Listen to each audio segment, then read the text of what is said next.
Hello friends, आज आपण करणार आहोत ब्रेडची न्यू रेसिपी आणि तीही चटपटीत अशी। त्यासाठी इथे ब्रेड घेतले आहे। आपण पाहिजे त्या आकारात त्यांना कट करून घ्यायचं आहे। इथे मी या आकारात ब्रेड कट करून घेतलेले आहे। आपल्याला याला तव्यावरती किंवा कढईमध्ये यांना भाजून घ्यायचं आहे।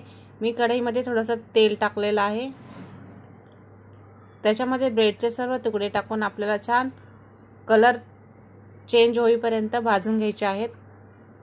गॅस फास्ट ठेवायचा आहे आणि हे पटकन भाजून होतात, 5 मिनिटाच्या आत तयार होतात। छान दोन्ही साइडने भाजून झाल्यानंतर काढून घ्यायचे आहेत।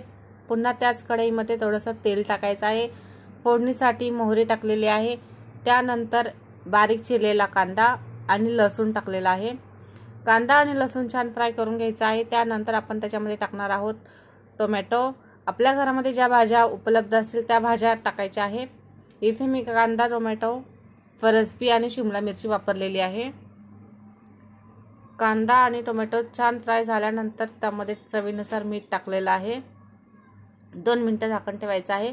पुन्हा छान मिक्स करून घ्यायचं आहे। आता आपण टाकूया त्यामध्ये बारीक चिरलेली शिमला मिरची, मिक्स करून घेऊया। त्यानंतर टाकूया बारीक चिरलेली फरसबी। ज्या भाज्या असतील त्याच घ्यायच्या आहे। माझ्याकडे ह्याच भाज्या होत्या, मी ह्या वापरलेल्या आहे। सर्व भाज्या छान मिक्स करून झाल्यानंतर आपण याला एक वाफ काढून घेऊया 2 मिनिटासाठी। त्यानंतर म्हणजे भाज्या थोड्या अर्धवट शिजल्या जातील। झाकण काढायचं आहे। त्यामध्ये आपण आता चवीनुसार मसाले वापरायचे आहेत। इथे जास्त मसाले वापरलेले नाही, फक्त लाल तिखट वापरला आहे, चिकन मसाला वापरलेला आहे आणि चटपटीत होण्यासाठी चाट मसाला वापरलेला आहे। सर्व मसाले छान मिक्स करून घ्यायचे आहे आणि इथे मी गॅस बंद केलेला आहे आणि याच्यामध्ये आपण आता टाकूया भाजलेले ब्रेडचे तुकडे। सर्व भाज्या आणि हे ब्रेड छान मिक्स करून घ्यायचे आहे आणि त्यावर टाकूया आपल्याला कोथिंबीर।